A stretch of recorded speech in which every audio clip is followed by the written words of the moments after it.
Hi friends, ഞാനിന്ന് share ചെയ്യാൻ പോകുന്നത് എല്ലാ വീട്ടമ്മമാർക്കും വളരെ ഉപകാരപ്രദമായ കൊച്ചു കൊച്ചു ടിപ്സുകളുമായിട്ടാണ്. അപ്പോൾ വീഡിയോ സ്കിപ്പ് ചെയ്യാതെ കാണുക. അപ്പോൾ നമ്മളിതേപോലെ കട്ടിംഗ് ബോർഡിലൊക്കെ നമ്മൾ സവാള ഉള്ളിയൊക്കെ അരിയുമ്പോഴത്തേനും പയർ അതൊക്കെ അരിയുമ്പോഴത്തേനും നമുക്ക് തെന്നിപ്പോവാറുണ്ടല്ലേ, ടൈലിൻ്റെ പുറത്തുനിന്ന് തെന്നിപ്പോവാറുണ്ട്. അപ്പോൾ ഇതേപോലെ 2 റബ്ബർ ബാൻഡ് നമ്മൾ കട്ടിംഗ് ബോർഡ് ഇട്ട് കൊടുക്കുകയാണെങ്കിൽ നമുക്ക് പെട്ടെന്ന് ഇതേപോലെ അങ്ങോട്ടും ഇങ്ങോട്ടും തെന്നി പോവാതെ തന്നെ നമുക്ക് എന്ത് വേണേലും നല്ല രീതിയിൽ കട്ട് ചെയ്തെടുക്കാം. ഇപ്പോൾ തന്നെ സവാളയൊക്കെ ഉണ്ടോ, നമുക്ക് ഒട്ടും അങ്ങോട്ടും ഇങ്ങോട്ടും തെന്നി പോവാതെ നമുക്ക് വളരെ ഈസി ആയിട്ട് നല്ല രീതിയിൽ നമുക്ക് കട്ട് ചെയ്തെടുക്കാനായിട്ട് പറ്റും. അപ്പോൾ ചില കട്ടിംഗ് ബോർഡൊക്കെ അങ്ങോട്ടും ഇങ്ങോട്ടൊക്കെ തെന്നി പോവുകയാണെങ്കിൽ ഇതേപോലെ ചെയ്തെടുത്താൽ മതി. അതേപോലെ തന്നെ അടുത്ത ടിപ്പിലോട്ട് കിടക്കാം. നമുക്ക് തേയിലയൊക്കെ ഇതേപോലെ തേയിലയാണേലും പഞ്ചസാരയാണേലും നമുക്ക് ഒരേ അളവിലെടുക്കണമെങ്കിൽ ഇതേപോലെ ഒന്ന് റബ്ബർ ബാൻഡ് ഇട്ട് കൊടുക്കുക.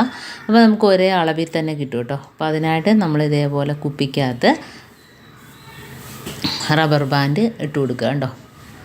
ഒറ്റ റബ്ബർ ബാൻഡ് മാത്രം മതി. ഇതേപോലെ ഒന്ന് അത് വട്ടത്തിലൊന്ന് ഇട്ട് കൊടുത്താൽ ഉണ്ടോ, മൂടിയുടെ മുകൾ ഭാഗത്തായിട്ട് ഇതേപോലെ ഇട്ട് കൊടുക്കുകയാണെങ്കിൽ നമുക്ക് മിക്കവർക്കും ഇതേപോലെ എത്ര അളവെടുക്കണം എന്നറിയാൻ പറ്റില്ല കേട്ടോ. ഇതാകുമ്പോൾ നമുക്ക് ഒരു സ്പൂൺ അളവിൽ, ഒരു ടേബിൾ സ്പൂൺ അളവിലോ നമ്മൾ ഏത് സ്പൂൺ ഇട്ടാലും നമുക്ക് ഒരേ അളവിൽ നമുക്ക് തേയിലയാണെങ്കിലും പഞ്ചസാരയാണെങ്കിലും അതേപോലെ മഞ്ഞൾപ്പൊടി എല്ലാം നമുക്ക് ഇതേപോലെ എടുക്കാനായിട്ട് പറ്റും. ഇനി നമുക്ക് അടുത്ത ടിപ്പിലോട്ട് കിടക്കാം. അപ്പോൾ നമ്മൾ ഹാൻഡ് വാഷ് ഉപയോഗിക്കാറുണ്ടല്ലേ. അപ്പോൾ കുട്ടികളാണെങ്കിൽ അതെത്ര ഉപയോഗിക്കണമെന്നൊന്നും അറിയില്ല, നല്ല രീതിയിൽ പ്രസ് ചെയ്ത് അതൊക്കെ വെറുതെ വേസ്റ്റാക്കി കളയും. അപ്പോൾ നമുക്ക് ഇതേപോലെ പ്രസ് ചെയ്യുന്ന ആ ഭാഗത്ത് ഒരു റബ്ബർ ബാൻഡ് ഇതേപോലെ ഇട്ട് കൊടുക്കുകയാണെങ്കിൽ നമ്മളെ കുട്ടികൾ എത്ര നിൽക്കിയാൽ പോലും ആവശ്യത്തിന് മാത്രമേ അത് വീഴത്തുള്ളൂ, ഒരുപാട് അതങ്ങ് വേസ്റ്റായി പോവില്ല കേട്ടോ. നല്ല രീതിയിൽ പ്രസ് ചെയ്യുമ്പോഴത്തേന് കുറച്ച് മാത്രമേ വരുള്ളൂ. അതല്ലെങ്കിൽ അത് മൊത്തത്തിൽ കുട്ടികളത് ഞെക്കിക്കളയാനൊക്കെ ചാൻസ് ഉണ്ട്. അടുത്ത ടിപ്പിലോട്ട് കിടക്കാം. അപ്പോൾ നമ്മൾ ഇതേപോലെ 2 സ്പൂൺ ഒരേ അളവിലെടുക്കുക. എന്നിട്ട് ഇതേപോലെ റബ്ബർ ബാൻഡ് ഇട്ട് കൊടുക്കുകയാണെങ്കിൽ നമുക്ക് എന്തെങ്കിലുമൊക്കെ പൊരിച്ചു കോരിയൊക്കെ ചെയ്യുകയാണെങ്കിലും അതേപോലെ തന്നെ നമ്മൾ കുക്കമ്പർ സലാഡൊക്കെ അരിഞ്ഞ് വെച്ച് അതിനകത്തുനിന്ന് നമ്മൾ ഫോർക്ക് പകരം ഇതേപോലെയൊക്കെ എടുക്കാനായിട്ട് പറ്റും കേട്ടോ. അപ്പോൾ അതേപോലെ എണ്ണയിൽ നിന്ന് മീൻ മറിച്ചിടാനും ഒക്കെ പറ്റും. ഇതേപോലെ 2 സ്പൂൺ ഒരേ അളവിലെടുക്കുക, എന്നിട്ട് റബ്ബർ ബാൻഡ് ഇട്ട് കൊടുക്കുകയാണെങ്കിൽ നമുക്ക് നല്ല ഉപയോഗമാണ്. അടുത്ത ടിപ്പിലോട്ട് കിടക്കാം. അപ്പോൾ നമ്മൾ ഇതേപോലെ വിമ്മിൻ്റെയൊക്കെ കവറുണ്ടല്ലോ, അത് നമ്മൾ വിം ഉപയോഗിച്ചതിന് ശേഷം നമ്മൾ കളയുകയല്ലേ ചെയ്യുന്നത്. അപ്പോൾ നമ്മുടെ കൈക്കൊക്കെ വേദനയൊക്കെ ഉണ്ടെങ്കിൽ ഇതേപോലെ ചൂടുവെള്ളം നിറച്ചിട്ട് നമുക്ക് ഇതേപോലെ വെച്ച് കൊടുക്കുക. ചൂട് ഒരുപാട് നേരം നിൽക്കും കേട്ടോ. അപ്പോൾ ഇങ്ങനെ ചെയ്യുകയാണെങ്കിൽ അതേപോലെ തന്നെ നമുക്ക് തലവേദനയൊക്കെ ഉണ്ടെങ്കിൽ തണുത്ത വെള്ളം ഇതേപോലെ ആക്കി നെറ്റിയിൽ പിടിക്കാനായിട്ട് പറ്റും.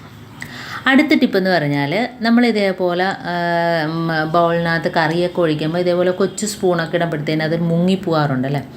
അപ്പോൾ അങ്ങനെ ഇല്ലാതിരിക്കണമെങ്കിൽ നമുക്ക് ഇതേപോലെ റബ്ബർ ബാൻഡ് ഇട്ട് കൊടുത്തതിന് ശേഷം നമ്മൾ സ്പൂൺ ഇട്ട് കൊടുക്കുകയാണെങ്കിൽ ഒട്ടും മുങ്ങിപ്പോവില്ല, ആവശ്യത്തിന് മാത്രമേ അതിനകത്ത് മുങ്ങത്തുള്ളൂ കണ്ടോ. അപ്പോൾ അതിൻ്റെ തുമ്പ് ഭാഗം നമുക്ക് പിടിക്കാനായിട്ട് പറ്റും. അതല്ലെങ്കിൽ അത് കറിയിലോട്ട് ഇറങ്ങിപ്പോകും. അത് കറിയാണെങ്കിൽ കറിയിലോട്ട് ഇറങ്ങിപ്പോകും. ഇപ്പോൾ ഞാൻ വെള്ളമാണ് കാണിക്കുന്നത്. അടുത്ത ടിപ്പിലോട്ട് കിടക്കാം. ഇപ്പോൾ നമ്മൾ ഇതേപോലുള്ള സ്പോഞ്ചുകൾ, ഇപ്പോൾ ഇതേപോലത്തെ അല്ല ഏത് സ്പോഞ്ച് വേണേലും എടുക്കാം. ഇതിപ്പോൾ ഞാൻ അതുകൊണ്ട് നമ്മൾ അടുക്കളയുടെ ടൈല് അതേപോലെ ബാത്റൂമിൻ്റെ ടൈലൊക്കെ കഴിയണമെങ്കിൽ ഇതേപോലെ റബ്ബർ ബാൻഡ് കയറ്റി കൊടുത്തതിന് ശേഷം നമുക്ക് ആ കട്ടിയുള്ള ഭാഗം, ആ സ്പോഞ്ചിൻ്റെ കട്ടിയുള്ള ഭാഗം വെച്ചിട്ട് നമുക്ക് ടൈലൊക്കെ പെട്ടെന്ന് തന്നെ തേച്ച് കഴുകിയെടുക്കാനായിട്ട് പറ്റും. ഇതേപോലെ നമ്മുടെ കയ്യിൽ നിന്ന് സ്ലിപ്പായി പോവില്ല കണ്ടോ. ഇതേപോലെ നമുക്ക് വളരെ ഈസി ആയിട്ട് തന്നെ ബാത്റൂം ടൈലും അതേപോലെ കിച്ചൻ്റെ ടൈലും ഒക്കെ തേച്ച് കഴുകിയെടുക്കാനായിട്ട് പറ്റും കേട്ടോ. അപ്പോൾ ഇതേപോലെ ചെയ്യാത്തവരും ചെയ്ത് നോക്കാം. അടുത്തതെന്ന് പറഞ്ഞാൽ നമ്മൾ ഇതേപോലെ വൈപ്പറുണ്ടല്ലോ, അപ്പോൾ ഏത് വൈപ്പറാണേലും കുഴപ്പമില്ല, നമുക്ക് ഇതേപോലത്തെ സ്പോഞ്ച്. അപ്പം സ്പോഞ്ച് ആണെങ്കിലും നമുക്ക് കടയിലൊക്കെ മേടിക്കാനായിട്ട് കിട്ടുന്നത് ഈ രീതിയിലുള്ള സ്പോഞ്ചൊക്കെ കിട്ടും, വളരെ വിലക്കുറവാണ്. അപ്പോൾ അതൊക്കെ നമുക്ക് ഉപയോഗിച്ചിട്ട് നമുക്ക് വീണ്ടും അത് കഴുകിയെടുക്കാനായിട്ട് പറ്റും. ഇതിപ്പോൾ ഞാൻ ഈ സ്പോഞ്ചാണ് എടുക്കുന്നത് കേട്ടോ. ഇതിപ്പോൾ നമുക്ക് വൈപ്പറിനകത്ത് ഇതേപോലെ ക്രോസായിട്ട് ഇങ്ങനെ വേണമെങ്കിൽ നമുക്ക് വെച്ച് കൊടുക്കാം. എന്നിട്ട് നമുക്ക് റബ്ബർ ബാൻഡ് ഇട്ട് കൊടുക്കുക.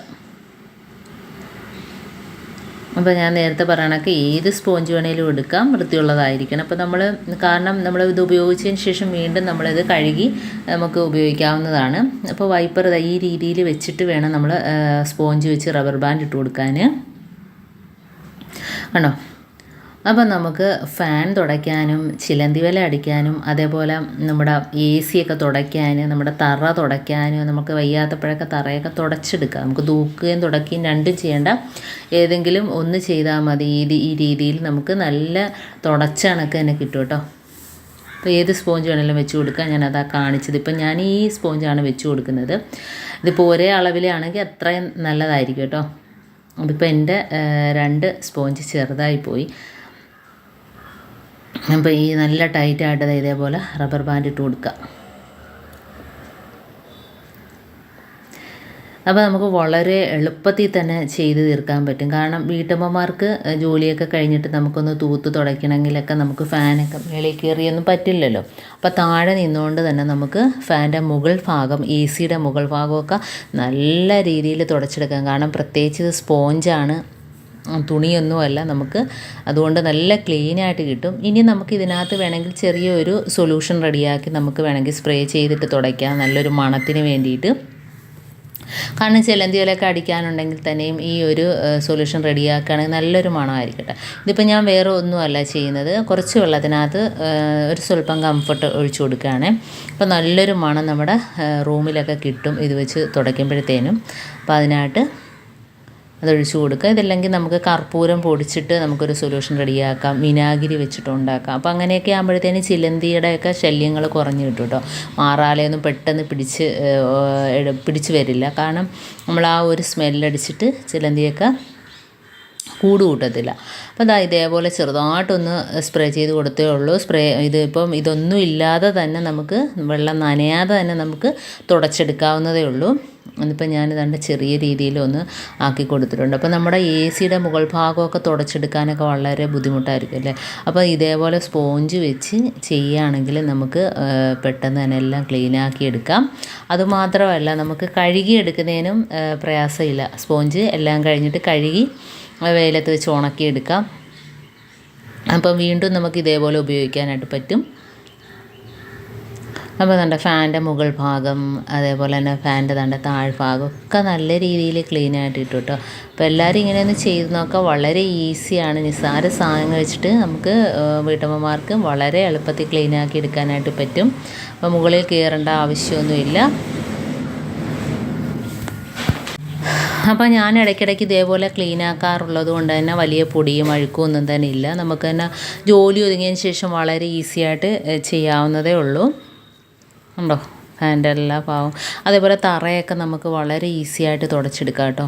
തറ നമുക്ക് എപ്പോഴും തുടയ്ക്കേണ്ട കാര്യമൊന്നുമില്ല. വയ്യാത്ത സമയത്തൊക്കെ നമുക്ക് വളരെ ഈസി ആയിട്ട് തന്നെ തുടച്ചെടുക്കാം. ചിലന്തിയൊക്കെ ഇതേപോലെ ട്യൂബിൻ്റെ മുകൾ ഭാഗത്തൊക്കെ നമുക്ക് ഇതേപോലെ നാക്കുകയാണെങ്കിൽ നല്ല തുടച്ച കണക്ക് തന്നെ നമുക്ക് മാറാല ശല്യമൊക്കെ ഒഴിവാക്കിയിട്ട് കേട്ടോ.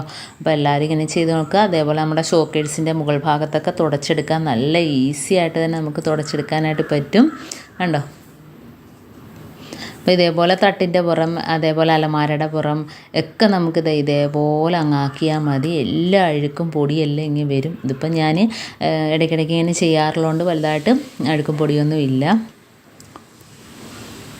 കണ്ടോ? അങ്ങനെ ആക്കുകയാണെങ്കിൽ നല്ല രീതിയിൽ അഴുക്കും പൊടിയെല്ലാം അതിനകത്ത് കയറി വരും കേട്ടോ. അപ്പോൾ തറ തുടയ്ക്കാൻ നമ്മളെന്നും തൂക്കാത്ത സമയങ്ങളൊക്കെ ഇതേപോലെ ആക്കുകയാണെങ്കിൽ തുടച്ച കണക്ക് തന്നെ നമുക്ക് അതിൻ്റെ പൊടി അഴുക്കും എല്ലാം ഇങ്ങനെ വരും. പ്രത്യേകിച്ച് കട്ടിൻ്റെ അടിയിൽ സോഫ സെറ്റിൻ്റെ അടിയിലൊക്കെ നമ്മൾ ഇതേപോലെ നാക്കി കൊടുത്താൽ മതി. വളരെ ഈസിയാണ്. എല്ലാവരും ഒന്ന് ചെയ്ത് നോക്കാം. അതേപോലെ നമ്മുടെ ഈ സ്പോഞ്ച് ഇതാണ്ട് ഇപ്പോൾ നോക്കുമ്പോൾ അറിയാം പൊടി അഴുക്കൊക്കെ അതിനകത്തുണ്ടെങ്കിൽ കണ്ടോ വളരെ ഈസി ആയിട്ട് നമുക്ക് അഴുക്കെല്ലാം നമുക്ക് കഴുകിയെടുക്കാനായിട്ട് പറ്റുകയും ചെയ്യും സ്പോഞ്ച് വെച്ചിട്ട്.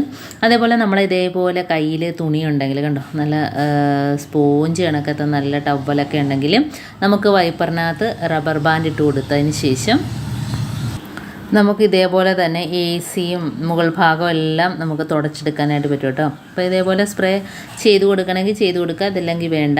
അപ്പം നമുക്ക് AC-യൊക്കെ തുടച്ചെടുക്കുക. ഇത് വളരെ എളുപ്പമാണ്. അതേപോലെ ഫാൻ്റെ ലൈഫൊക്കെ തുടയ്ക്കാനൊക്കെ വളരെ എളുപ്പമാണ്. കാരണം അഴുക്കെല്ലാം പോയി കിട്ടും. കണ്ടോ AC നല്ല പുതിയതുപോലെ ആയി കിട്ടും. അതേപോലെ തന്നെ ഫാനിൻ്റെ ലീഫുകളൊക്കെ കണ്ടോ അഴുക്കെല്ലാം പോയി പൊടിയെല്ലാം പോയിട്ട് പുതിയ ഫാൻ കണക്കിരിക്കും കേട്ടോ. അപ്പോൾ ഇതേപോലെ കോട്ടൻ്റെ തുണിയൊക്കെ ഉണ്ടെങ്കിൽ തുടച്ചെടുക്കാം. പിന്നെ തുണിയാണെങ്കിൽ നമ്മൾ കഴുകാനൊക്കെ നിൽക്കണമല്ലോ, അപ്പോൾ അതുകൊണ്ടാണ്. അപ്പം ഇന്ന് കാണിച്ച ഈ ടിപ്സിൽ ഏതെങ്കിലും ഒന്ന് യൂസ്ഫുൾ ആയിട്ട് എനിക്ക് തോന്നിയിട്ടുണ്ടെങ്കിൽ ഒന്ന് ലൈക്ക് ചെയ്യുക, കമൻറ്റ് ചെയ്യുക, സബ്സ്ക്രൈബ് ചെയ്യുക. അതേപോലെ ബെല്ലൈക്കൻ എനേബിൾ ചെയ്യാൻ മാത്രമേ ഞാൻ ഇന്ന് ഓരോ വീഡിയോസ് നിങ്ങളുടെ നമ്മൾ നോട്ടിഫിക്കേഷനായി എത്തുകയുള്ളൂ. അപ്പോൾ ഇനിയും ഇതുപോലുള്ള നല്ല നല്ല ടിപ്സുകളുമായിട്ട് വീണ്ടും കാണാം. അതുവരേക്കും താങ്ക്സ് ഫോർ വാച്ചിങ്.